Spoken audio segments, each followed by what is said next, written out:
सुप्रभात सभी को।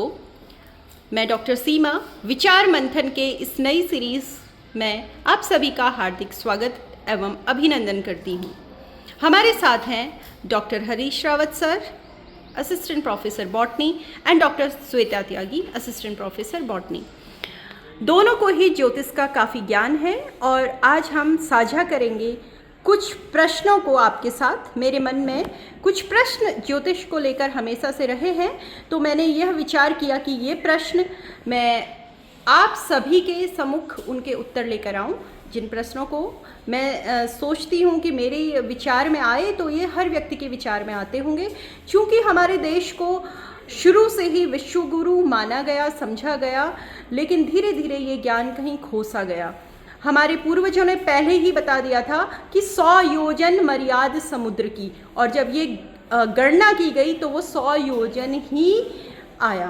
तो कैसे ये सब साइंस ने काम किया? ज्योतिष is also a science.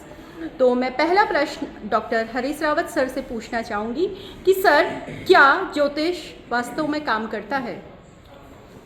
Ma'am thank you, आपने ये बड़ा अच्छा क्वेश्चन पूछा। सबसे पहले तो सवाल का जवाब देने से पहले मैं बता दूं कि मैं कोई सर्टिफाइड ज्योतिष तो नहीं हूं, पर हाँ थोड़ा इंटरेस्ट है और अपने अनुभव के आधार पर और जो हम अपने बड़ों को देखा या अपने समाज में देखा उसी आधार पर मैं इन प्रश्नों का जवाब दूंगा। जहाँ तक बात आपके सवाल की है कि ज्योतिष काम करता है, तो ज्योतिष बिल्कुल 100% काम करता है, लेकिन ये निर्भर करता है कि आप किसी चीज़ को लेते कैसे। क्योंकि एक लाइन है कि मन के हारे हारे, मन के जीते जीत।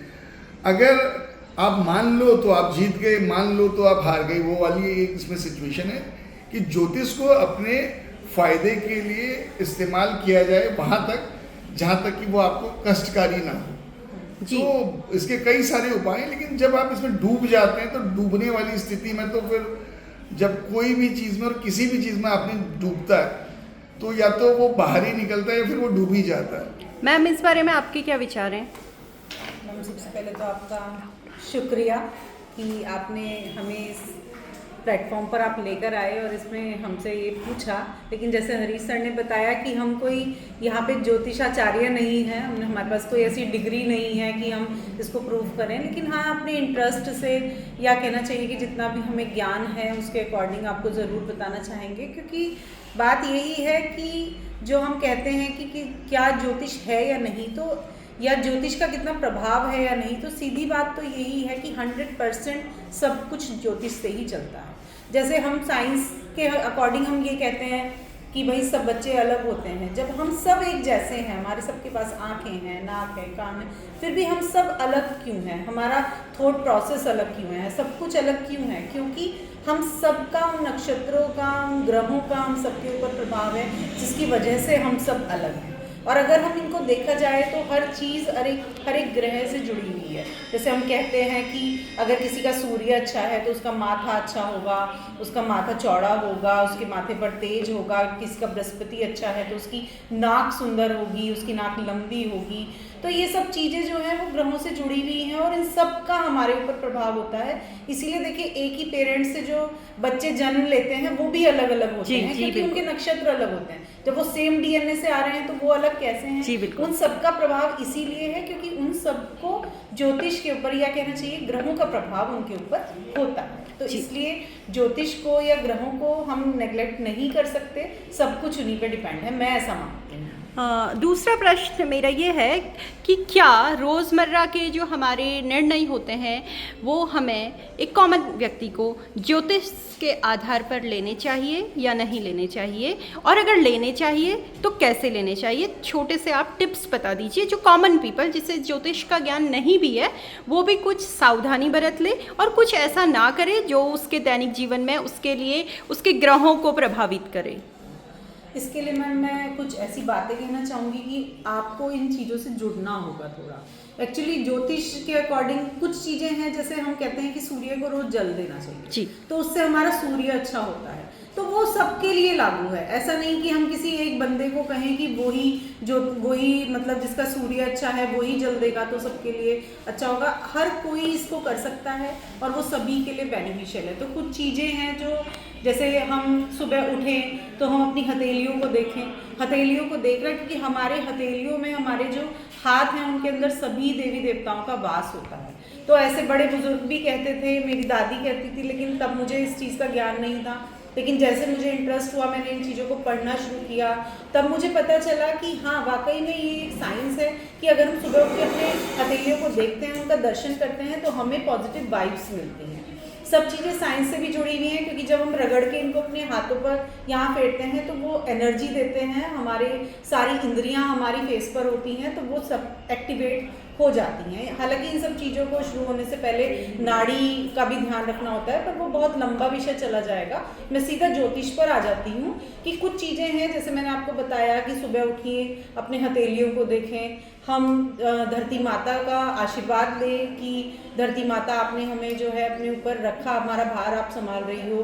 कुछ जैसे हम सूर्य नारायण भगवान को जल दें क्योंकि सूर्य नारायण एक साक्षात देवता हैं, उनको हमें देना चाहिए, वो हमें एनर्जी प्रोवाइड करते हैं। तो ये सारी चीज़ें हैं जिनको हम रूटीन में ला सकते हैं। लेकिन अगर हम थोड़ा सा ज्ञान देखें कि रोज़मर्रा में हमारे क्या ग्रह काम कर रहे हैं, जैसे आजकल हमने सुना था कि राहु और मंगल की युति चल रही है, तो जब राहु और मंगल की युति चलती है तो सबको गुस्सा आता है। तो ये वाली जो चीज़ें हैं आज मतलब ये सब पे प्रभाव डालती हैं। तो जैसे युद्ध हुआ, युद्ध की स्थिति बनी, युद्ध की स्थिति बनने से सबको हार्म हुआ। तो अगर किसी को पता चल जाए कि भाई मेरी लाइफ में या मेरी कुंडली में इस तरीके की चीज़ है तो वो सावधानी बरत के उससे दूर जा सकता है, उसको रोक सकता है। जी। जो आपने हथेली देखने की बात कही, तो मैं जिस परिवार से आती हूँ वहाँ पे मेरे दादाजी भी ज्योतिष रहे थे, तो और मेरे पापा भी चूँकि अध्यापक रहे हैं, तो वो बचपन में ही हमें सिखाते थे कि कराग्रे वसते लक्ष्मी, कर मध्य सरस्वती, कर मूले तु गोविंद, प्रभाते कर दर्शनम। ये करने के बाद हम बिस्तर पर हम प्रणाम करते थे। फिर हम नीचे उतरने से पहले धरती माता के लिए कहते थे, समुद्र वसने देवी, पर्वता स्थल मंडले, विष्णु पत्नी नमस्तुभ्यम।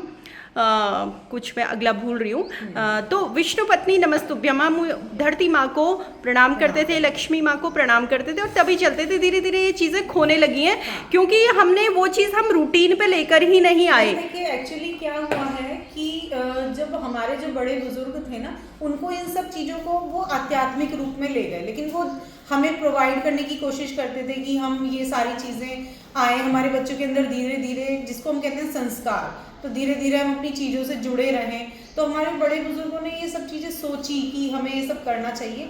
हम क्योंकि अब थोड़ा जनरेशन पढ़ने लिखने लगी है, वो साइंटिफिक वे में जाने लगी है, तो उन चीज़ों को साइंस से जोड़ कर देखते हैं। तो अगर अब हम बात करते हैं तो जैसे मैंने आपको भी बताया कि हम हथेली में देखते हैं, तो हथेलियों में ना हमारे जितने भी, अगर आप एक्यूप्रेशर पॉइंट देखें तो हमारी पूरी बॉडी के एक्यूप्रेशर पॉइंट हमारे हथेलियों में होते हैं। तो जब हम उनको रगड़ते हैं तो हमारे एक्यूप्रेशर पॉइंट जो है वो एक्टिवेट होते हैं। जब हम अपनी इंद्रियों को टच करते हैं तो वो सारी चीज़ें चली जाती हैं हमारे बॉडी के अंदर। तो ये सब एक, और जहाँ तक धरती माता को प्रणाम करने की बात है तो मैम वो एक रिगार्ड है, क्योंकि वो हमें खाने को देती हैं, वो हमें रहने को देती हैं, वो हमें सब कुछ देती हैं। तो उनका बहुत बड़ा, जैसे हम हमारी माँ होती हैं ऐसे ही धरती माँ, और अंत में हम धरती में ही मिल जाते हैं, मिट्टी में ही, पंचभूत में ही मिल जाते हैं।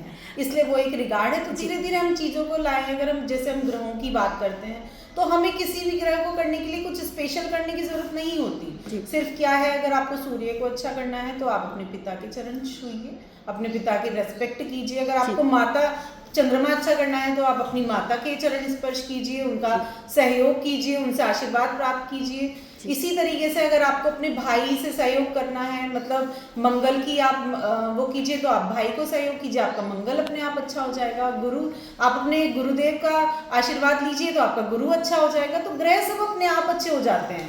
मतलब कि आप ये कहना चाहती हैं कि अगर हम सद्भाव से रहें तो जीवन वैसे ही सरल हो जाएगा। और आप अगर किसी व्यक्ति से प्रेम से मिलेंगे तो वो भी प्रेम से मिलेगा, क्योंकि कहा जाता है कि स्माइल इज कंटेजियस। सबसे ज़्यादा जो फैलती है वो मुस्कुराहट फैलती है। अगर आप मुझे देख के मुस्कुराएंगी तो वास्तव में मैं भी आपको देख के मुस्कुराऊंगी। और छोटा सा जीवन है, प्रेम ही सब कुछ है। जी। हरीश सर, मैं आपसे जानना चाहूँगी कि हम लोगों ने जैसे हमारा जब जन्म होता था कि जन्म की सारी टाइमिंग देख के, प्लेस देख के हमारी कुंडली बनाई जाती थी, और बहुत सारे ऐसे लोग हैं जिनका ये सब चीज़ें नोट नहीं हो पाई कभी और उनकी कुंडली बनी ही नहीं। तो क्या वो, अगर आपके पास कोई ऐसा व्यक्ति आता है और कहता है कि आप मेरे बारे में कुछ बता दीजिए, तो उसके लिए फिर क्या उपाय है हमारे पास? सब्स्टिट्यूट भी बहुत सारी हैं सब चीज़ों के। एक लोसो ग्रिड है जिसमें कि आप उसका नाम जान के भी उसके बारे में आप बता सकते हैं। दूसरा न्यूमेरोलॉजी है, और कहीं से तो वो होगा ना, मतलब किस क्षेत्र से है। नहीं, जैसे जन्म का स्थान तो लोगों को अक्सर मालूम होता है, और पर समय मालूम नहीं होता है। तो वो उसका आकलन किया जा सकता है। ऐसी एक छोटी सी कहानी है।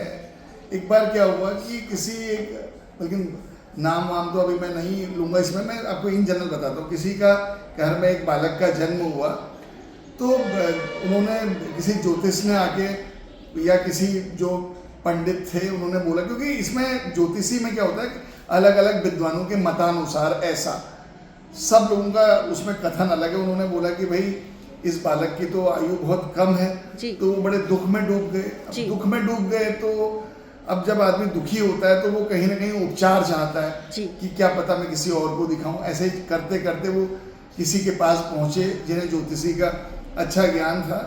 तो उन्होंने बोला ये कैसे, मतलब क्या हुआ, मुझे आप शुरू से बताइए। तो उन्होंने बोला कि गांव में था और जब ये बच्चा हुआ तो हमारा बहुत बड़ा घर है, तो वो बच्चा हुआ। उसके बाद तो उन्होंने कहा आपको कैसे पता चला? उन्होंने बताया कि जो नर्स थी उन्होंने टाइम देखा होगा और वो आया, तो पता चला कि उसमें काफ़ी टाइम डिफरेंस आ गया, टाइम लैप्स था। तो उस हिसाब से उनकी जब गणना की गई, उनकी कुंडली बनाई गई, तो वो तो उनकी बड़ी अच्छी आयु थी, यश, कीर्ति और तरक्की सब कुछ उस लड़के की कुंडली में लिखा हुआ था। तो डिपेंड ये भी करता है। तो जहाँ तक बात ज्योतिषी, आपने अभी एक सवाल पहले पूछा था कि दैनिक कार्यों में, देखो ज्योतिष एक साइंस है अपने आप में। आप जैसे पहले हमारे हिंदू धर्म में क्या होता है कि कर्ण भेदन संस्कार होता था, तो आज साइंस बोलती है कि जब आप कर्ण भेदन संस्कार करते हैं तो आपकी बंद ग्रंथियां मस्तिष्क की खुलती हैं, जो कनेक्टेड होती हैं, तो इसलिए आपका मस्तिष्क बड़ा उन्नत होता है और तेज चलने लगता है। एक्चुअली हमारे सारे ना मतलब पॉइंट्स होते हैं, एक्यूप्रेशर पॉइंट्स होते हैं मस्तिष्क के हमारे कानों ओके। तो जब हम ब्रेन जिम भी करते हैं, ब्रेन एक्सरसाइज करते हैं, तब भी हम अपने कानों को ही दबाते हैं। बिल्कुल। हाँ मैम, और बचपन में ना हम जब कुछ गलती करते थे तो हमारे टीचर हमारे कान मरोड़ देते थे, तब हमें लगता था कि अरे ब्रेन एक्टिव। हाँ, तो वो साइंस रिलेटेड। और एक चीज और, जैसे लकड़ी उष्मा की कुचालक होती है, सबको पता है। तो पहले हम लोग जो खाना खाते थे लकड़ी की चौक पर बैठ के खाते थे, जो आज डाइनिंग टेबल ने जगह ले ली है। और ये भी कहा जाता है कि आप अपने खाना एक ही जगह पे खाएं और उठें ना, तो जो आपका एनर्जी फ्लो बना रहता है सीधे, इसीलिए आपको खाना परोसा जाता है जब आप एक आसन ग्रहण कर लेते हैं। अगर वो आसन लकड़ी का हो तो लकड़ी उष्मा की कुचालक होती है, तो एनर्जी जो होती है जमीन में नहीं जाती, अर्थिंग नहीं होती मतलब। और दूसरा, ज्योतिष के ऐसे उपाय आजकल के इस टाइम में जो कर सकते हैं तो वो अलग चीज़ है, जिससे आपको कोई बहुत ज़्यादा बर्डन ना पड़े। अब जैसे कलर थेरेपी है कि आप मतलब जो हमारे वीक है, सोमवार मंगल से लेके शनिवार और इतवार तक आप उस हिसाब से कपड़े पहन सकते हैं।